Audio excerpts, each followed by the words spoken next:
Steve and Jill here. Hello. Welcome to welcome to the House Academy show. Entertaining real estate investment talk. I'm Steve and Jack Butala. And I'm Jill DeWitt, broadcasting from the Valley of the Sun. Today, Jill and I talk about 5 things that are a waste of time when flipping houses. I'm excited. Me too. So we each wrote down our top 5. And then you want to do yours that way too? I'm going to do them in the order like the Dave Letterman top 5 list and count down. Sure. Okay, good. This is going to be fun. Before we get into it, let's take a question posted by one of our members on the landinvestors.com online community. It's free. And don't forget to subscribe on the Land Academy YouTube channel and comment on the shows you like. I wonder where we are on our YouTube channel, by the way. I kind of stopped looking in the last week. We hit goal we have 10,000 subscribers. That's awesome. Yay. Okay, Luke wrote, one of the counties I'm researching has a large recreational lake and has a lot of gated communities, I'm assuming is in an HOA.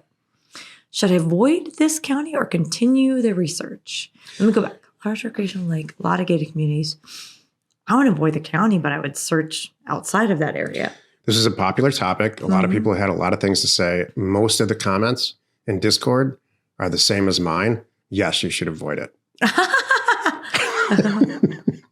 Hey, if it's 90%, maybe that's it. Doing your research. If it is a lot of HOAs, because that will be hard to uncover, dig out. You're not wrong. When you pull the data, it's not always accurate about HOA or not HOA. So it would be easier just to go one county over. I included this in on the House Academy show for a reason, because it's the same with houses. HOAs. It's harder to see a variant. Number one, it's harder to see a variance in HOA community from a pricing standpoint. It's real easy to see and get away with a real good price variance on the buy side versus the sell side in a non-HOA, non-master planned community.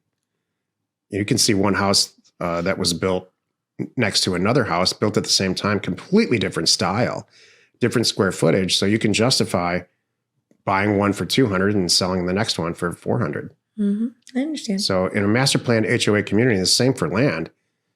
It's all pretty much cookie cutter. Everything's priced the same. I understand. Today's topic, 5 things that we think are a waste of time when flipping houses. This is the meat of the show. All right. I don't care who goes first. I would love for you to go first. Okay. Here's my personal top 5 list of waste of time things when you're flipping houses. Number 5, spending days/weeks on a home equity line of credit or credit cards calls trying to borrow money. Yeah. People do that. Boy, that didn't make my list, but that's true.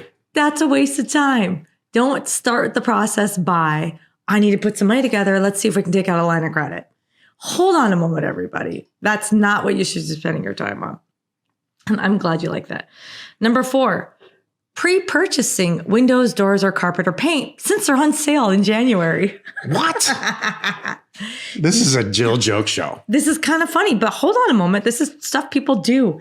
People do this stuff. Hey, look, my number 1, I'm going to tap in. Don't tell me what your number 1 is yet. Save it. Why are we buying windows and doors? Hold on, because they're on sale. People do things. People walk into flipping houses and do everything wrong and everything backwards. I am not kidding. I have watched people do this. Hold on a moment. Okay.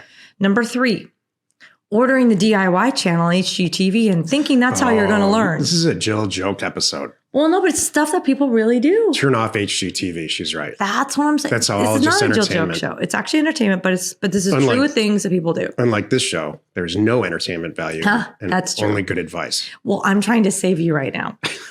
My number 2 is calling your brother-in-law, who's a real estate agent, and setting up a partnership. You had some fun with this. I did. This is true too. People go, well, I need to have this in my back pocket. My brother-in-law is a real estate agent.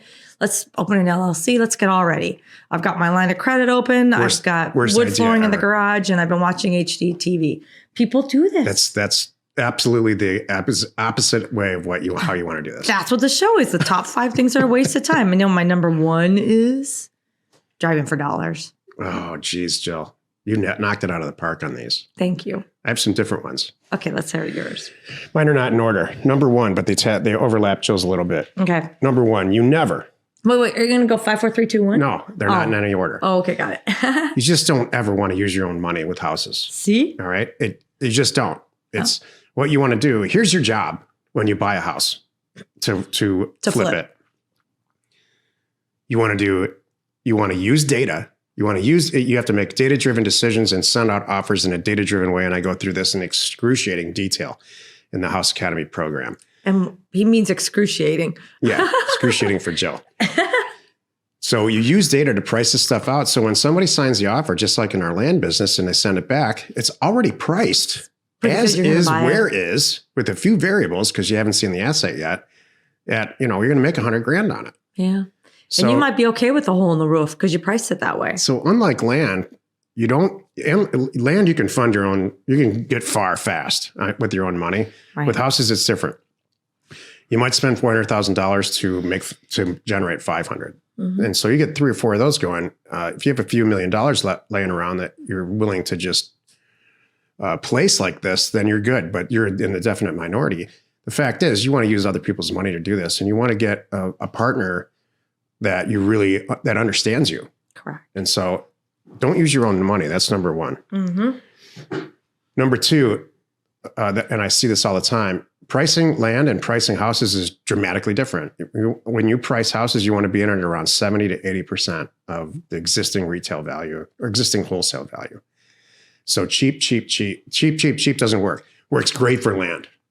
Works amazing. You can go in at 15% of retail with land and usually do a deal or two. With houses, it's not going to work, especially now. Mm-hmm. Number 3, I see this happen all the time. And this is a systemization thing that I talked about yesterday.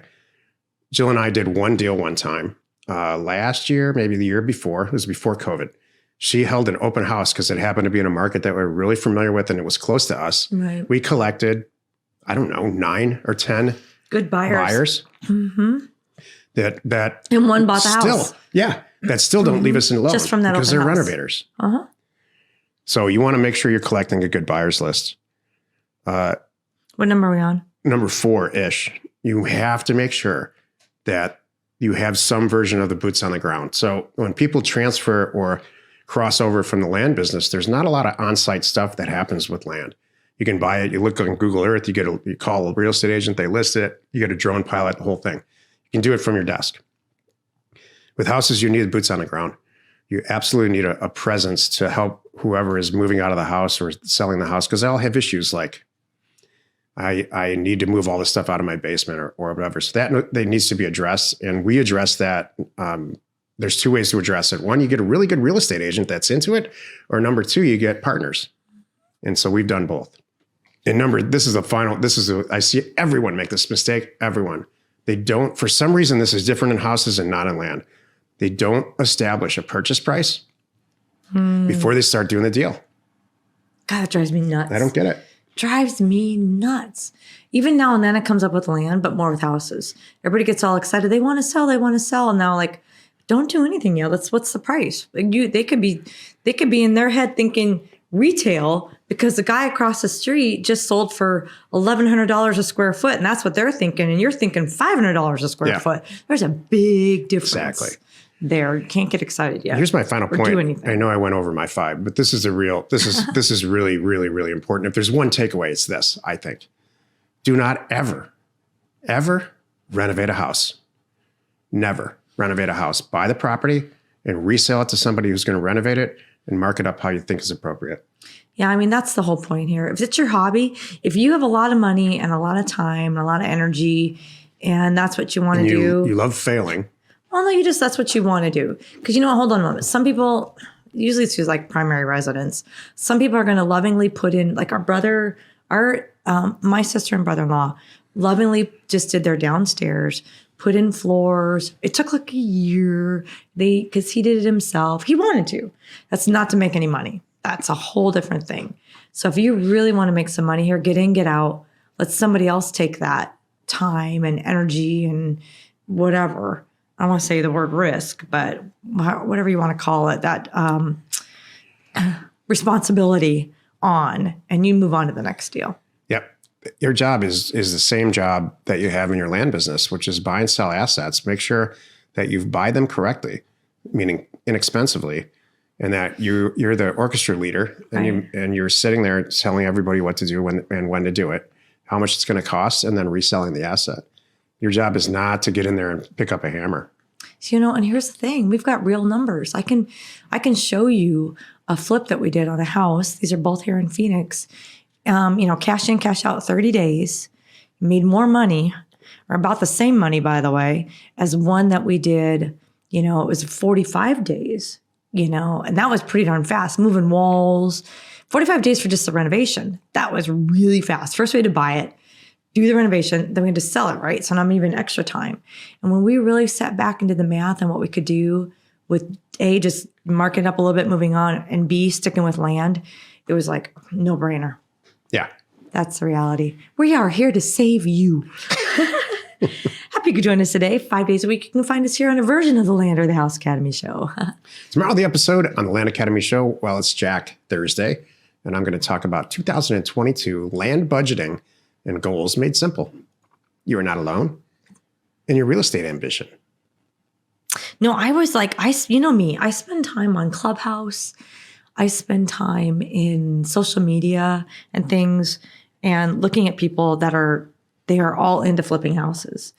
And I can't tell you how many times I hear people, pulling money out of 401ks, pulling, in their house and all kinds of things, especially because their houses are worth more right now, thinking that's a good move. Worst idea ever. I know, and it scares me. So my list is really stuff I've seen nutty people come up with these ideas. I'm like, I want to save you and help you see a better, safer way.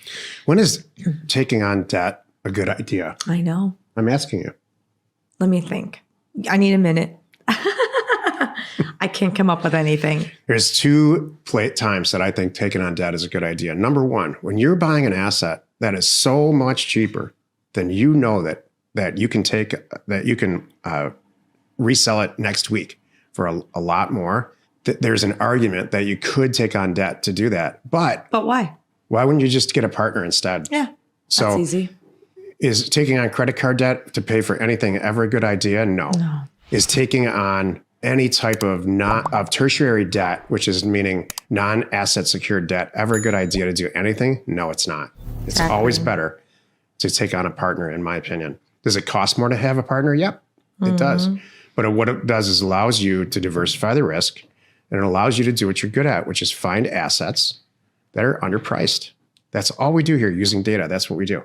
Thank you. The second time, and this is I have to sign for that. Go ahead. Okay, I'll be back. You got this? Yeah. Okay.